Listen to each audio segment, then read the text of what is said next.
വിശുദ്ധ കുർബാനയിൽ വൈദികന് ഉപയോഗിക്കുന്ന തിരുവസ്ത്രങ്ങൾ ഏതൊക്കെയാ?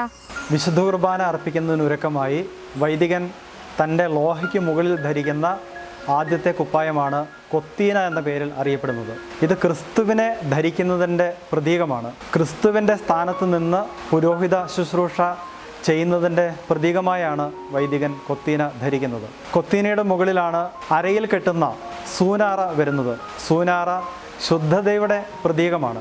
വൈദികൻ ആത്മശരീര നൈർമല്യത്തോടു കൂടിയാണ് വിശുദ്ധ കുർബാന അർപ്പിക്കേണ്ടതെന്നും പരിശുദ്ധമായ ജീവിതം നയിച്ചുകൊണ്ട് ക്രിസ്തുവിന് വേണ്ടി എന്നേക്കുമായി തൻ്റെ ജീവിതം മാറ്റിവെക്കണമെന്നും സൂനാറ എന്ന അരക്കെട്ട് വൈദികനെ ഓർമ്മിപ്പിക്കുന്നു. വൈദികൻ ഉപയോഗിക്കുന്ന മൂന്നാമത്തെ തിരുവസ്ത്രമാണ് ഊറാറ. ഇത് പൗരോഹിത്യ ധർമ്മത്തിൻ്റെ പ്രതീകമാണ്. വിശുദ്ധ കുർബാന അർപ്പിക്കുവാനായി ക്രിസ്തു പുരോഹിതന് നൽകുന്ന അധികാരത്തിൻ്റെ അടയാളം കൂടിയാണത്. വൈദികൻ്റെ കൈകളിൽ ഉപയോഗിക്കുന്ന സന്ത എന്ന പേരിൽ അറിയപ്പെടുന്ന കൈയുറകളാണ് അടുത്ത തിരുവസ്ത്രം.